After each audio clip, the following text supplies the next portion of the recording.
A very good evening. Reaching you live from Benin City, Edo State. This is BeeTv Major News at 6. I am Glorious Isiramen. Welcome. And now to the news in detail. The need for the Edo State government to take the necessary steps in harnessing the state's natural resources for the development of the people was a key focus of the policy dialogue organized by the government to mark the first 100 days of the Okpebolo-led administration. Stakeholders reviewed the administration's achievements over the past 100 days and made significant recommendations. BeeTv News senior reporter Best Orator has the details. Adopted by those state government in ensuring that efficient handshake.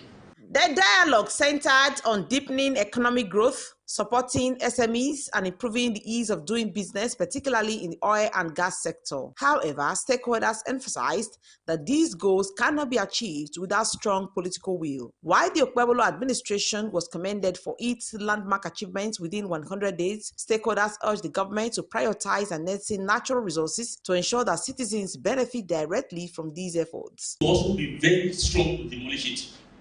When I came, I had a lot of information of certain interest group in the state in the oil and gas. I said, no. This is what the governor needs. The governor wants to ensure that the ordinary people in the community benefit from what belongs to them. The governor wants to say that the Edo people have what belongs to them. We have gone to pay for these licenses, procure these licenses so that we can enter arrangements with private participants and private investors. And the framework we are trying to build right now is such that we have the licenses, we are the owners, we invite private sector to come in, as investors, foreign or domestic investors, they come in. We own we take a percentage of the proceeds, maybe about 30 or 25%, and the private investors own about 60-65% of those proceeds. Then we will now, each party will now donate, or will I say give up another additional 5% of the proceeds of this mining to the community. The only way you can preserve the future for your children is to run a responsible government. So if the equity is put at the interest of the community, and then we need to do proper education for the community that they should invest it. And the state government, I want to congratulate them. I see them recently trying to revive the Edo line.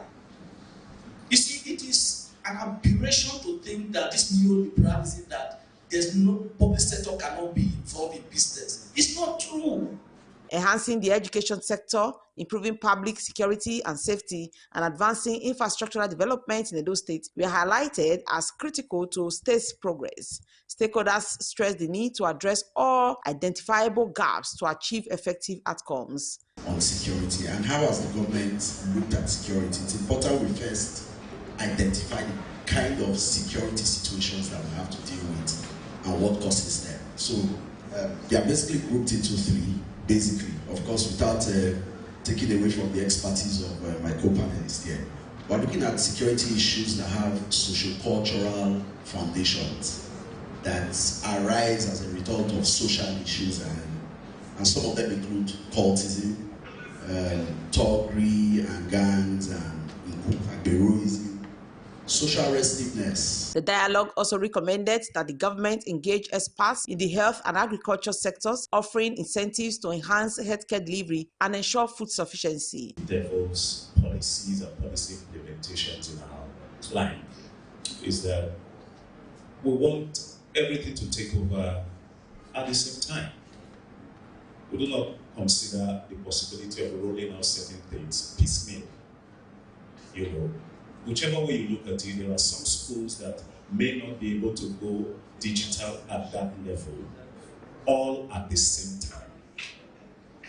That really needs to be taken in.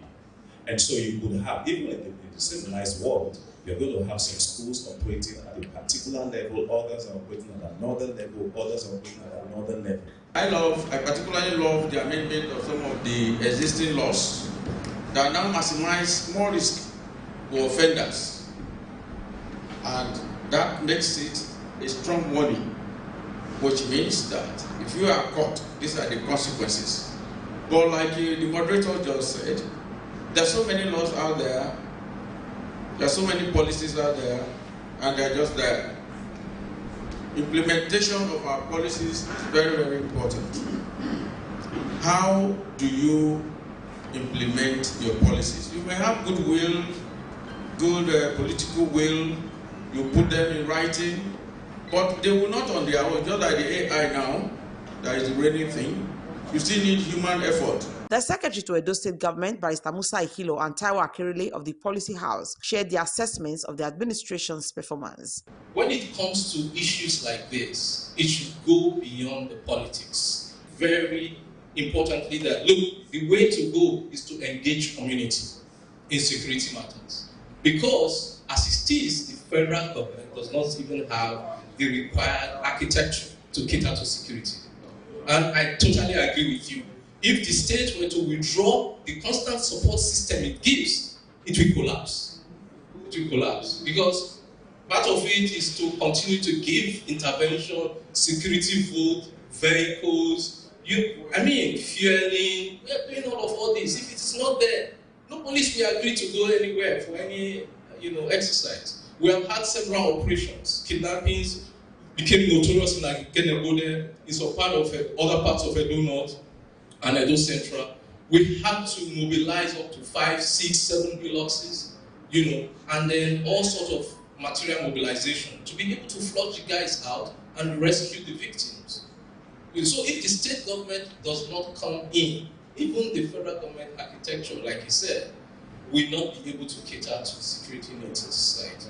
Over the last 25 years, since inception of, since the return to democratic rule in Nigeria, Edo State has experimented with several developmental and policy options. With a population capped at 3.2 million people, as at the last census exercise carried out in 2006, and with an average growth rate of 0.2% in the last 18 years.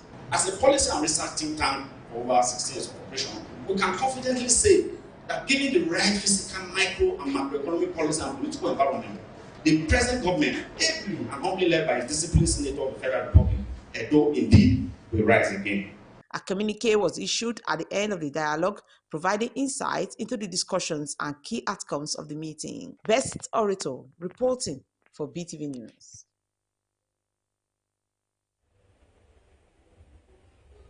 Residents in Benin City have commended Governor Monday Okpebholo for his utmost effort in fighting insecurity in Edo State. BeeTv News Osaroge Agwebo reports that the residents expressed optimism that when the state is free from insecurity, it will attract more investors and development to the state. He's just been in office not too long now, but I'm begging him, Okpebholo should try as possible to make this state a better place for us. Since assuming office as the executive governor of Edo State, Governor Monday Okpebholo has reaffirmed his unwavering commitment to addressing insecurity in the state, with his continuous measures put in place to eradicate the menace. Speaking with BeeTv News, some residents lauded Governor Monday Okpebholo for his efforts to curb the menace, including the enforcement of 21-year jail term for cultists and the recent donation of 55 Toyota Hilux vans and 16 Toyota Prado Jeep to security agencies in the state. The residents expressed optimism that when the state is free from insecurity, it will attract more investors and development to the state. But what I'm seeing so far, the governor is doing well, absolutely well. This security vehicle for police officers, very good. Then the other one you talked about, very good. The man is doing very well. That's what I see, and he's a nice person. I see a better future for Edo people. I believe I think some people, some Edo citizens have some doubts about him in mind. Well, let's give him a benefit of doubt. Let us still give him some time. At least there should be some form of level of visible security. However, they urge security agencies to make the most of the vehicles and support provided by the governor to tackle insecurity in the state. They should try as much as possible to bring out the best in them, so that this issue of criminal courtesan, whatever that is not good in the sight of God, will be eliminated. Are you getting me now? Because when there is no security, I don't believe if things will work out from from the society. So they should try as much as possible these people that are being pointed out to keep peace in the society, the security agencies. They should try as much as possible to bring out the best in them. It's good for him to provide provision for security for the state to make everybody to be secure. With Governor Monday Okpebholo's unwavering commitment to combating insecurity, the people of Edo State are expectant that insecurity will soon be a thing of the past. Osarogie Agwebo reporting for BeeTv News.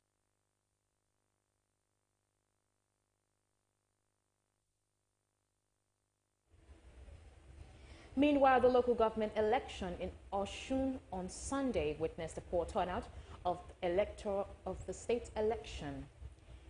Ad hoc staff of the State Independent Electoral Commission, OSIEC, were not present in polling units visited as at 9:15 a.m. Some of the polling units in Osogbo located at Ogoluwa, Alekuwodo, Alaya, and Ojo Oba, amongst others, were devoid of electorate, OSIEC staff, and security personnel. The next agency of Nigeria also observed that the voters' list was not displayed when some polling units were visited. However, the election occurred in units 18, 19, and 20, Ward 4, Ajota D. Governor Ademola Adeleke ordered vehicular movement restricted from 5 a.m. to 5 p.m. across the state. However, this was not complied with as vehicular movement was free without any form of restriction. NAN, however, also observed that the police had roadblocks along the major roads. Similarly, in Ile-Ife, there was no sign of the electorate or OSIEC ad hoc staff waiting some polling units. However, shops, markets, and other shopping malls were under lock and key. In Ede, the hometown of the governor, the situation was a bit different. The electorate was seen in some of the polling units visited, with OSIEC ad hoc staff attending to them. At Obalaye Governor's School, at Obalaye Grammar School, Unit 2, Ward 4, some electorates were seen in the queue at 8 a.m. waiting to cast their votes. Also, Oloba Atakpara, Ward 1, Unit 6, witnessed a few electorates waiting to be accredited and to cast their votes.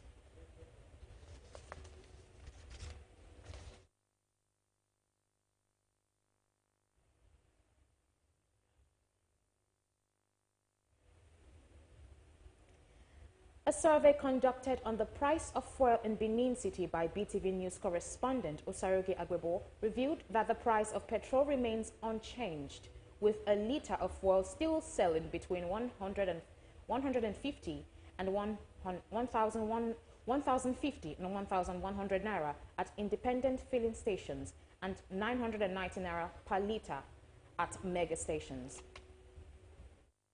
A visit to some independent filling stations in Benin City revealed that fuel was available, with motorists purchasing the product without any issues. However, a closer look at the pump price shows that the price remains unchanged, with a litre of fuel still selling between 1,050 naira and 1,100 naira, and a litre of diesel sells for 1,200 per litre. Meanwhile, at Mega Station on Saple Road, the new school camera lens captured that fuel was still being sold for 990 naira per litre.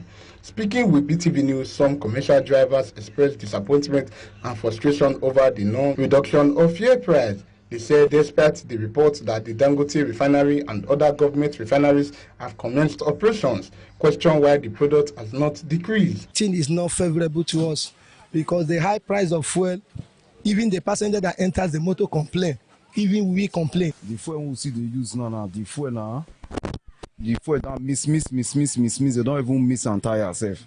That the fuel, before you know, no, don't burn finish. This is the motor, the chop fuel, whereas now the fuel, the country itself, the situation itself, don't even tire myself. They should listen to the crowd, the masses, and make sure that the fuel price is reduced lower than what it is now. Similarly, a visit to the compressed natural gas outlet at Testame Road, the new school met a long queues of motorists waiting to fill up their vehicles, as a kg of compressed natural gas is still being sold for 230 naira. Osarogie Agwebo reporting for BeeTv News.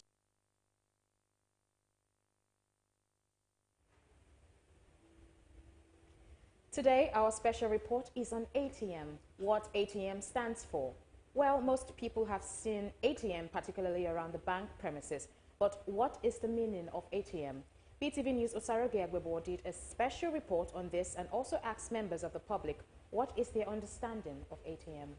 Yes, we are here live at Airport Road here in Benin City, the Edo State capital, and we will be doing something spectacular this lovely morning. As you can see, I'm standing very, very close to a bank cash dispensing machine, popularly called ATM machine. But have you ever wondered what ATM stands for? Is it just a simple abbreviation, or there is more to it?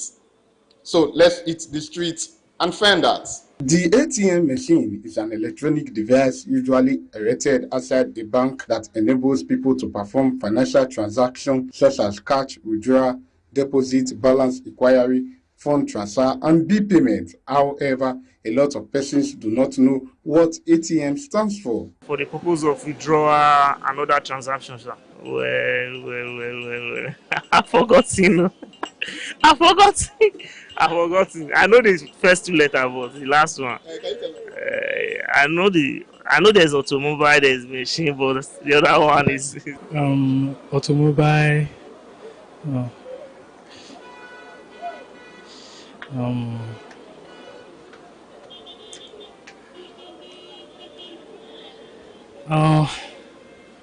Just escaped me, like. I think I've forgotten.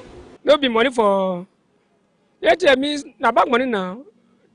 ATM, automatic machine. ATM machine, automatic teller machine.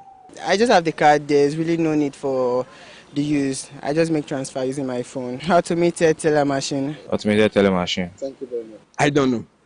I just don't know. I just don't know what it stands for. But can you enlighten me on that? It's automatic time machine. Automatic time machine. ATM. Yes.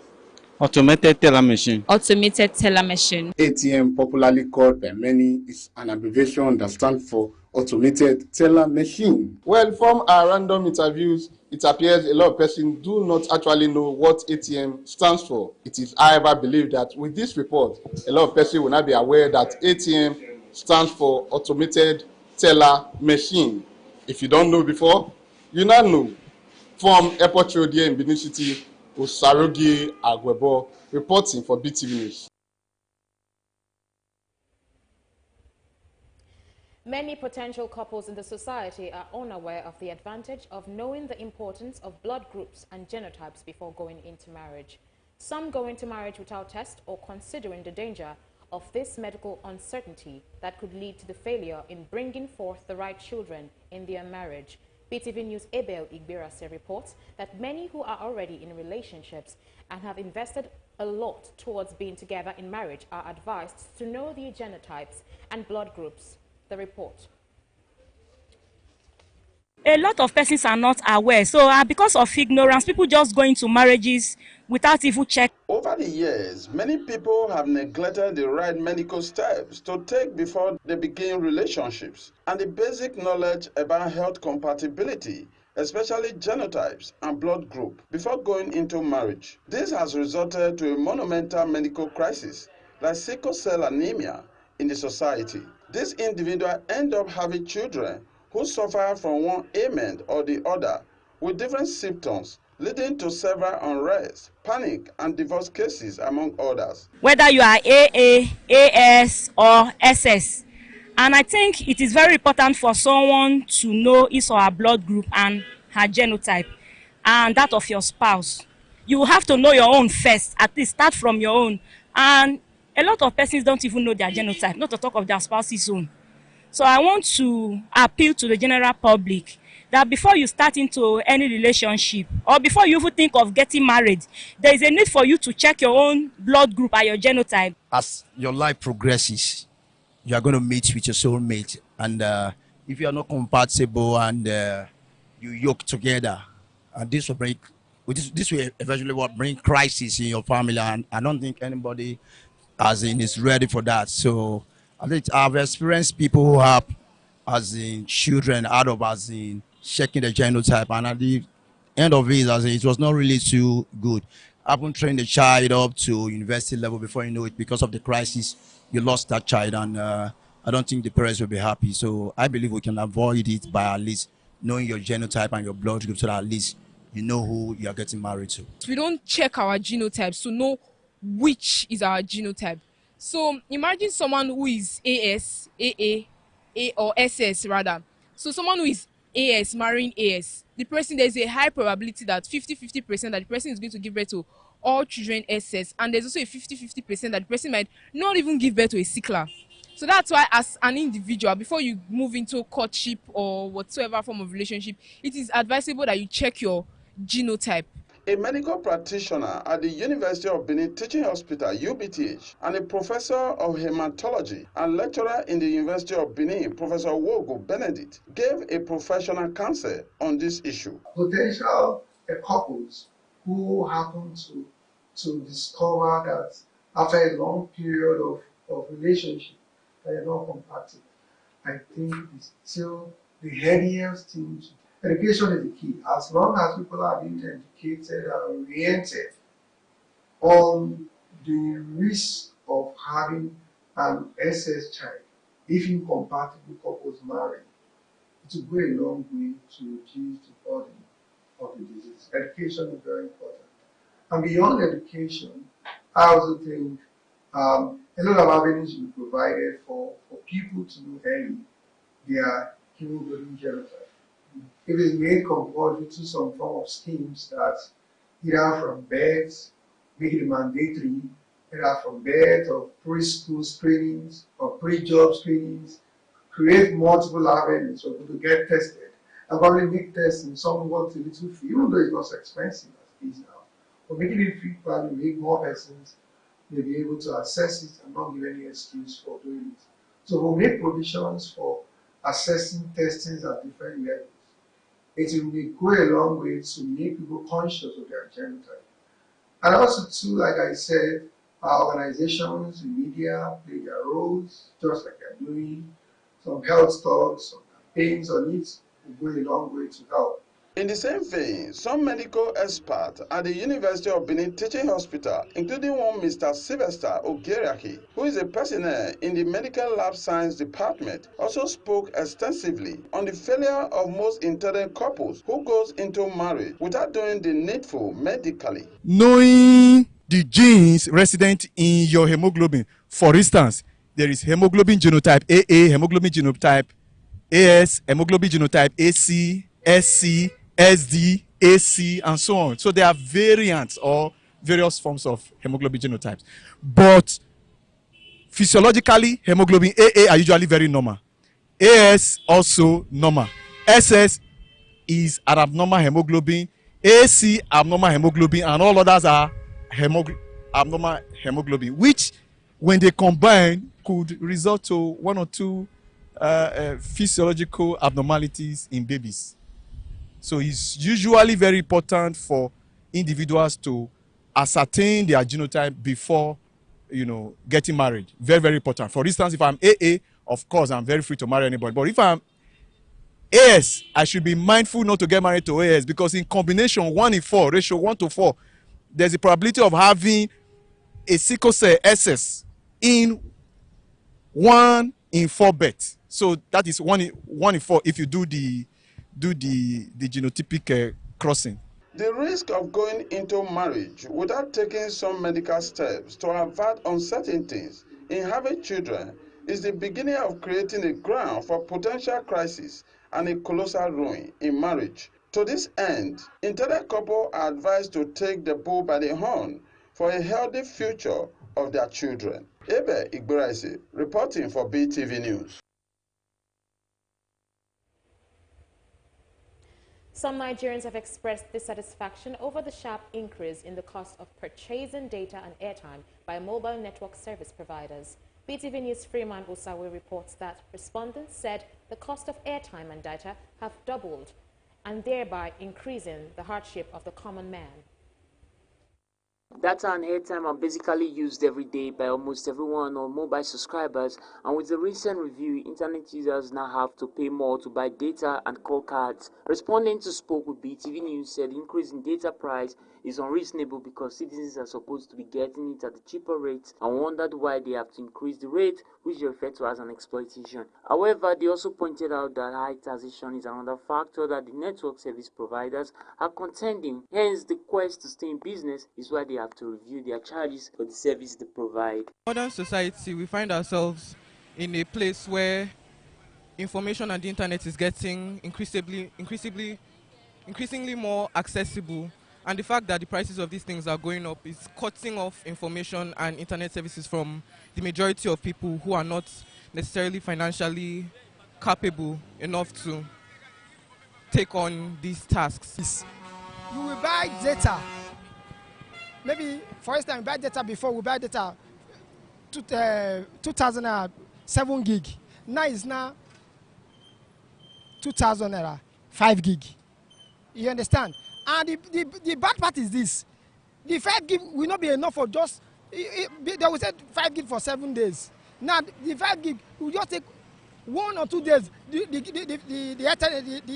data is over. They're supposed to bring it down because it's not advisable, because it's just online things we use it for. We are not using it more than that.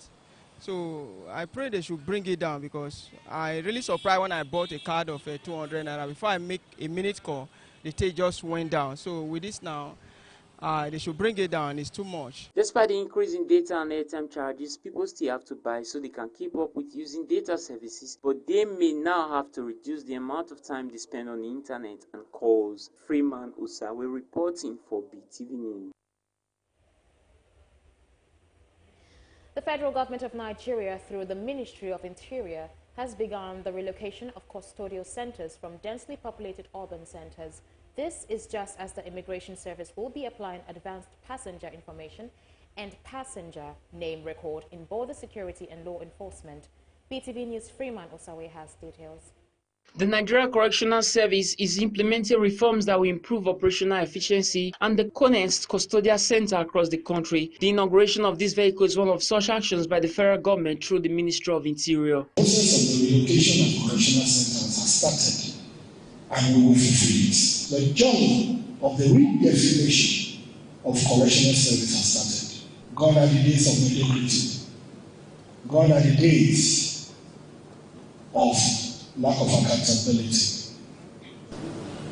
This event marks yet another milestone in our continuous efforts to strengthen the operational capacity of the service and enhance our ability to fulfill our constitutional mandates.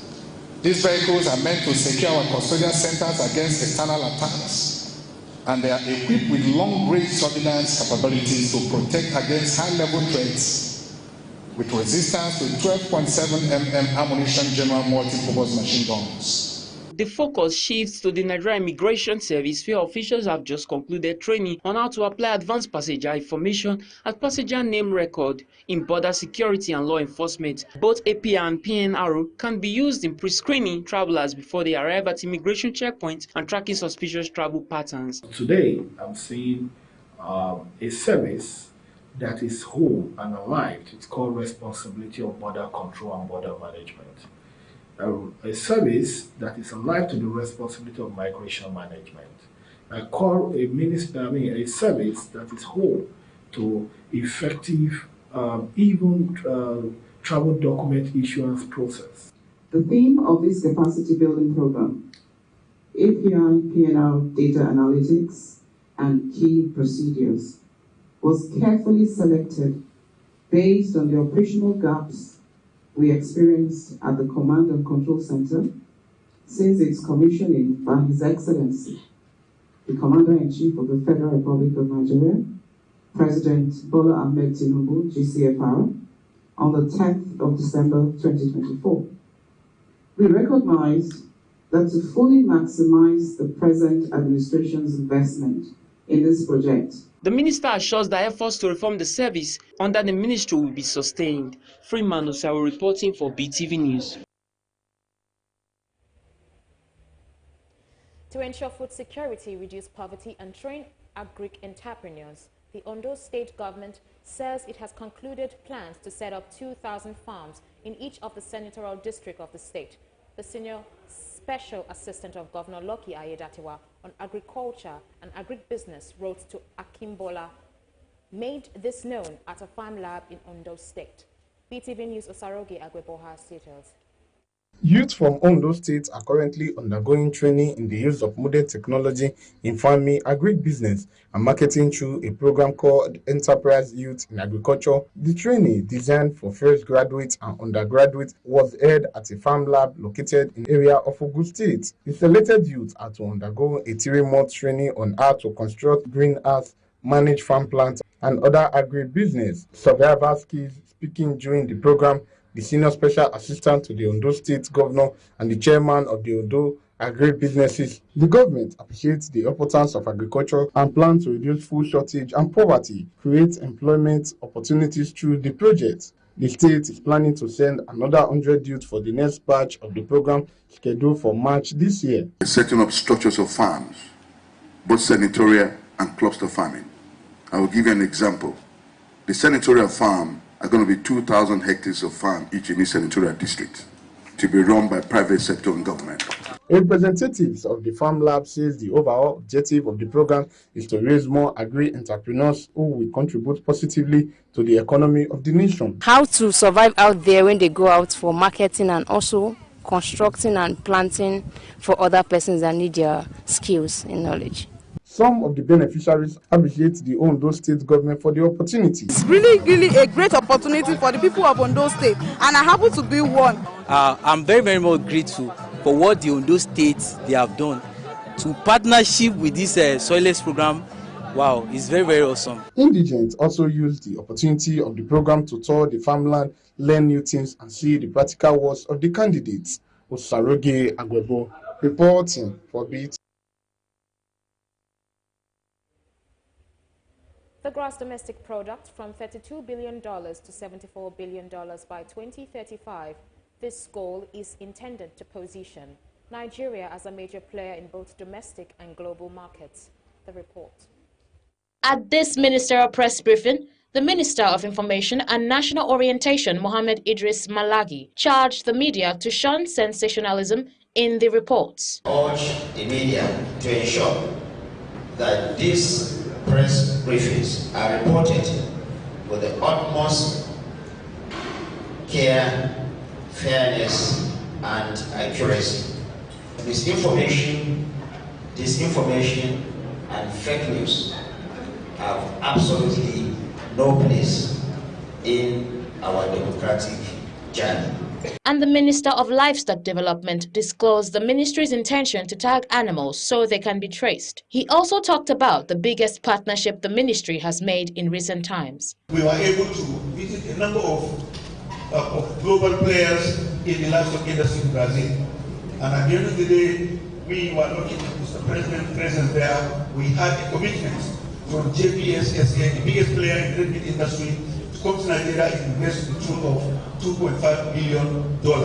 Also at the ministerial briefing is the Minister of Regional Development, who highlighted the project embarked on since its inception. The consortium of Ezihe, Onwimbo, Idishi, Idiato, Unuago local government, South local government road in Imo State. There are quite a number of other lead roads that we embarked upon when we took over. Additionally, journalists asked questions on how the implementation of policies will directly impact citizens. There is one we consider international cattle corridor.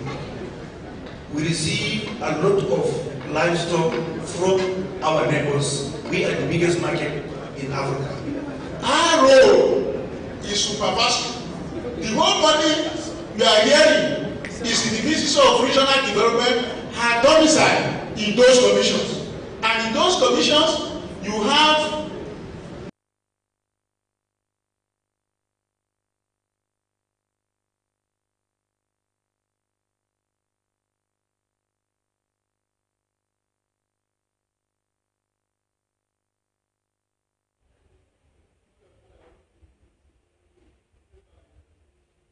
The Niger Delta Peace Ambassador, a United Nations NGO, also the founders of Edo Legacy Foundation and publishers of the Brevins magazine, have confirmed the award of the Niger Delta Youth Supportive Personality of the Year on the General Manager of Edo State's Signage and Advertisement Agency, Mr. Osayamo Divine Praise Agbowasimi, on his role and contribution on youth development in the state and beyond. The award came in recognition of his several youth developmental initiatives that ranges from capacity building to empowerment of young people through grants and soft loans to begin their businesses. As a youth development strategist, he organizes various programs geared towards youth development and empowerment amidst the personal support he offers quietly to young Nigerians regularly. This event held in his office because of his inability to make the scheduled event at Prestige Hotel on the 31st of January.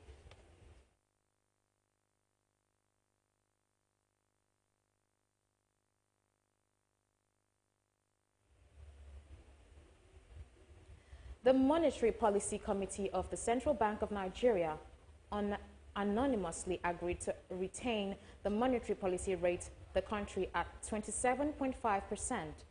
It also maintained the cash reverse ratio at 50% for deposit money banks and 16% from merchant banks.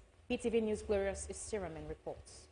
This is the first press briefing by the central bank governor following a monetary policy committee meeting that had been postponed twice. The governor wasted no time announcing that the monetary policy rate will be retained at 27.5%. Committee was unanimous in its decision to hold all parameters and thus decided as follows. Retain the MPR at 27.50%. Retain the asymmetric corridor around the MPR at plus 500 to minus 100 basis points. The committee further noted that as the federal government continues to improve security in food-producing communities, supported by other measures to enhance food supply, food prices are expected to continue to moderate. The governor also addressed global economic challenges, citing the ongoing Russia-Ukraine war, the Middle East crisis, and new tariffs imposed by the United States as factors shaping Nigeria's economic environment. Members thus agreed unanimously to continue to monitor both domestic and global developments to identify emerging risks and propose appropriate policy responses to mitigate the impact of associated shocks to the Nigerian economy.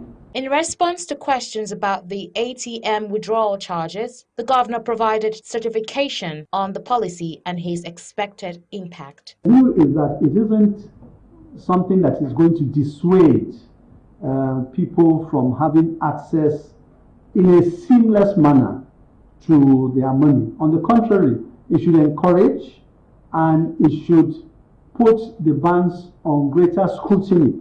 The next NPC meeting is scheduled for May 19th and 20th, 2025, allowing a 2-month withdrawal for ongoing economic observations. Glorious Isiramen reporting for BeeTv News.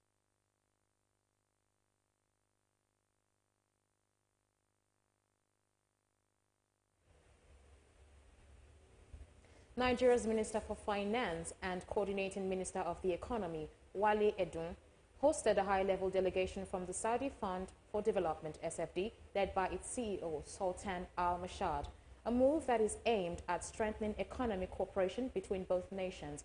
BeeTv News' Pelumi Mokoro has details of this and more from the business world. The meeting also featured the presence of Saudi Arabia's ambassador to Nigeria, Faisal Al-Gadi, Nigeria's Minister of Trade and Investment, Dr. Jumoke Oduwole, and the Minister of State for Finance, Dr. Doris Uzoka Anite, according to a statement that was issued by the Finance Ministry on Friday.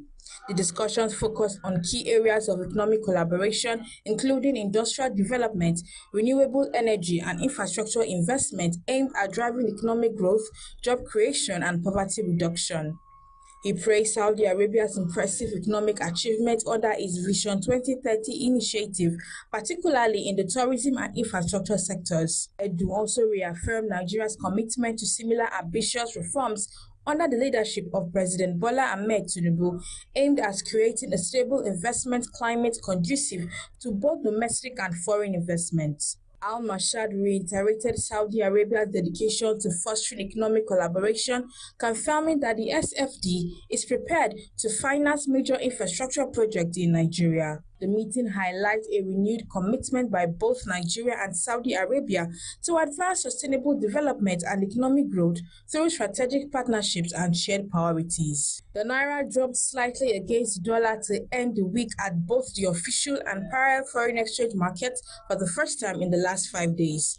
Central Bank of Nigeria exchange rate showed that the Naira dropped to 1,500.7 Naira against the dollar on Friday from 1,500.5 traded on Thursday. This showed that at the official markets, the Naira fell by 0.2 Naira, a marginal drop against the dollar on Friday compared to 1,500.5 Naira exchanged on Thursday. Similarly, on a week-on-week basis, the Naira lost 8.1 Naira against the dollar when compared to 1,508.6 Naira exchanged last week on Friday, February 14, 2025. At the black market, the Naira weakened slightly to 1,505 against the dollar on Friday from between 1,500 and 1,503 Naira traded on Thursday. Meanwhile, Friday's drop is the first decline in the week under review. The Center for the Promotion of Private Enterprise, CPPE, has urged the Central Bank of Nigeria to reduce interest rates going forward after the Apex Bank retained the monetary policy rate MPR at 27.50%. This comes as CPPE backed the Monetary Policy Committee MPC of the CBN from pausing rate hikes on Thursday. According to NAN, Muda Yusuf, the Chief Executive Officer of CPPE, disclosed this in an interview on Friday. Yusuf said that the CBN's decision to pause rate hikes aligned with the center's expectation and those of investors. He, however, expressed concern that the cash reserve ratio, CRR, at 50% is the highest globally. Recall that the CBN's Monetary Policy Committee, after its 299th meeting, retained the interest rate at 27.50% and the asymmetric corridor around the MPR at plus 500/minus 100 basis points. The Apex Bank also retained the CRR of deposit money banks at 50%, merchant banks at 16%, and the liquidity ratio at 30%. 3 days ago, the National Bureau of Statistics announced that Nigeria's inflation dropped to 24.48% after the Consumer Price Index (CPI) rebasing. Pelumi Mokoro reporting for BeeTv News. And now we'll be going on a short break. Do stay with us.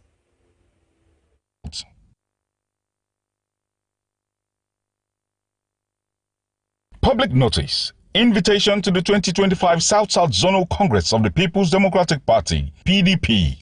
The Zonal Executive Committee of the People's Democratic Party, PDP, South-South Zone, hereby notifies and invites qualified party members, as contained in the party's constitution, 28 subsection 1, to the 2025 elective Congress of the party, scheduled to hold as follows. Date, Saturday, 22nd of February, 2025. Time, 12 noon. Venue, the Metropolitan Hotel, 10 Muritala Highway, Calabar, Cross River State. Take notice that this Congress is convened for the election of new officers to the Zonal Working and Executive Committee and other matters connected thereto. Take further notice that this invitation is issued by Chief Dan Osiobi, National Vice Chairman of the People's Democratic Party, South-South Zone, acting under the powers conferred on him by the Article 28, Subsection 3 of the party's constitution. We look forward to your esteemed presence. Signed, George Turner, MON, Acting Zonal Secretary, People's Democratic Party, South-South. In less than 24 hours to my wedding, the program of event, the banner, the flares for decoration, nothing is ready. Eh? Brother, please calm down. I'm still trying to call them. Please, just calm down. Boss, please. God, what is the problem? You know, it's just less than 24 hours to my wedding. Yes. The program of event, the flex for decoration, nothing is ready. And I'm calling the guys, not taking my calls. Calm down. Wow, that's really serious. But no problem. I know a place. Boss Operating System and Tiruwa, they are fast, they are reliable, they are competent. Their workers are very professional. Are you sure? I'm very sure. In less than 24 hours, they can deliver. We just have to go there now. Good news to the entire Esa land and environs. No more traveling kilometers to get your printing jobs done. Bosu Printing System, Idumebo Irua, opposite White House to ISTH Edo State. Bosu Printing System. Our industrial machines are second to none for all kinds of flex, XAV, photo printing, all kinds of photo frames, all kinds of DTF printing and blotting on caps, t-shirts, etc. Professional branding and general printing. Bosu Printing System. Idumebo Irua, opposite White House to Irua Specialist Teaching Hospital, Edo State, Nigeria. Call lines 09046202652. Bosu Printing System. Creativity redefined. Bosu Printing System. Now, Baba.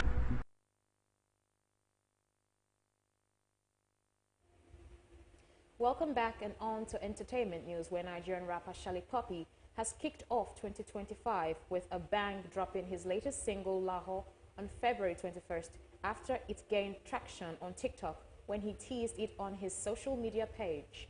BeeTv News Gift Uwagwe has details of this and more from the entertainment world. Known for his amapiano fusion and hip-hop infused sound, Shali Poppy blends his Benin influenced sound and catchy lyrics to create music that resonates with fans. His rise in the Nigerian music scene has been nothing short of explosive, earning him a loyal fan base. This is Shali Poppy's first release since parting ways with Dapper Music, citing issues of financial transparency, conflict of interest, and an attempt to commit him to a forever contract. Now, he's making moves under his own Plutomania Records Limited in partnership with RCA Sony UK. Shali Poppy has already secured 6 nominations at the 17th Headies Award, including a nod for Next Rated, proving he is a force to watch this year. Lahore follows his November 2024 single Other, featuring rap heavyweight Olamide. The track is one of the lead singles set to drop ahead of his upcoming album, which is rumored to feature American rapper Swali. With its catchy chorus, pidgin lyrics and street lingo, Lahore is already capturing fans' attention, solidifying Shali Poppy's dominance in the Nigerian rap scene. Nigerian singer Fido has issued an official statement addressing the sudden removal of his hit song Joy Is Coming from Spotify. As of February 20, 2025, the track, which was released on December 14, 2024 and had amassed over 21 million streams, is no longer available on the platform. The song also held the #1 spot on the Turntable Top 100 for 5 consecutive weeks, making its removal even more surprising. Taking to social media, Fido reassured his fans, Osha FC, that efforts are being made to restore the song. Despite the uncertainty surrounding its removal, neither Fido, his record label Osha, nor Spotify has provided an official reason for the takedown. However, fans can still stream Joy Is Coming on other major platforms like Apple Music, where it's previously reached #1 on the Nigerian Top 100 chart. Lastly, on entertainment, famous Nigerian songstress Ariel Star has spoken about possible partnership with other female superstars, Tems and Tyler. She made this known in a red carpet interview during the 2025 Mobile Awards ceremony.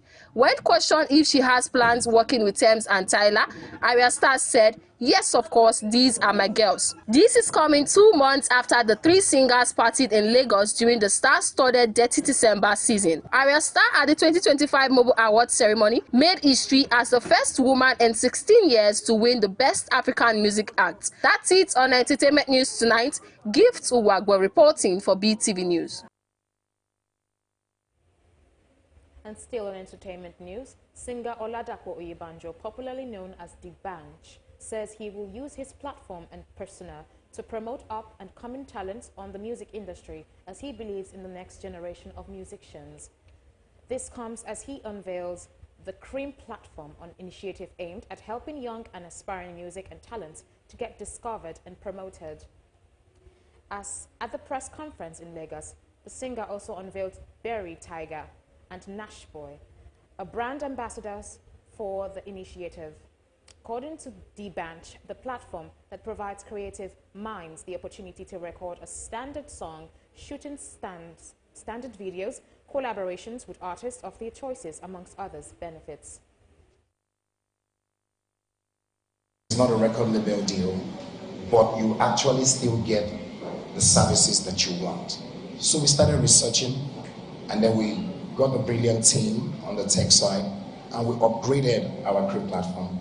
And now, I'm proud to tell you that Crane platform is going to be the first African, Nigerian platform, DIY. But this is a platform that is saying, you know what, just submit your song. If your song is good enough, if you have people voting for you and all of that, you stand a chance to be the next superstar. So rather than being at your house without having opportunities, this is a great platform to upload your song. Because when I was in secondary school, I don't think no platform. And this is what I've been dreaming come true, being an ambassador of the Crane platform. And thank you, Papa, for making it possible.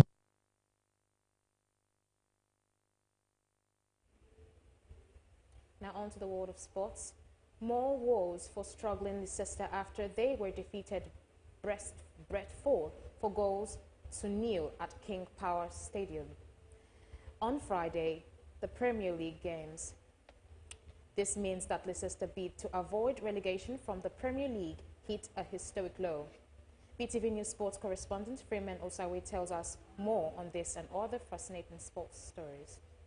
Ruud van Nistelrooy's side would have moved out of the relegation zone with a victory, but instead they remained 2 points from safety. Johan Wissa, Brian Mbeumo and Christian Nørgaard all scored for Brentford in the wretched first half for second bottom Leicester. Fabio Carvalho netted in the closing stage, and the forces were pulled off after a 10 defeat in the last 11 league games that added to the pressure an immediate return to the championship. Enzo Maresca quits to take charge of Chelsea after masterminding Leicester promotion last season, and the club's tie owners have failed to find an adequate replacement for the Italian. Steve Cooper was sacked after just 5 months in charge, and the former Manchester United striker Van Nistelrooy has fared no better. Leicester have won just 4 of their 26 league games this season, with Van Nistelrooy contributing only 2 of those. Canada defeats USA in overtime to claim hockey's first 4 Nations face-off title. Canada defeated USA Thursday to win the first ever 4 Nations face-off hockey tournament, capping what had become a heated and politically charged event. An overtime goal from Conor McDavid sealed the 3-2 win over for Canada for the TD Garden Arena in Boston, where ticket prices soared in the days ahead of the hotly anticipated finale. The result was the culmination of a mid-season tournament that featured stars from Canada, Finland, Sweden and the United States. Recognized as one of the biggest international hockey games in years, Thursday matchup could be a preview of the 2026 Winter Olympics in Milan Cortina, which will feature NHL players for the first time since 2014. Amorim insists Man United improving despite slump. Manchester United boss Ruben Amorim has said that the side have to make extra time on the training ground count dreadful run of Premier League results. The Red Devils sit 15th in the table ahead of Saturday's visit to Everton. Amorim has won just 4 of his 14 league games since taking charge, while United have lost 8 of the last 12. Amorim's hope of a return to winning ways have been boosted by the return of Christian Eriksen, Manuel Ugarte and Len Euro for United's final trip to Goodison Park. However, Hamad Diallo, Kobe Mainu, Mason Mount and Luke Shaw are among those who remain on a lengthy injury list. United's only realistic chance of a return to the Champions League next season is by winning the Europa League. Amorim's men were handed a tough last 16 draw on Friday against Spanish side Real Sociedad. And that's it on Sport News. Freeman Osawe reporting for BeeTv News. And now that completes our news package for tonight. Thanks for watching and have a lovely weekend.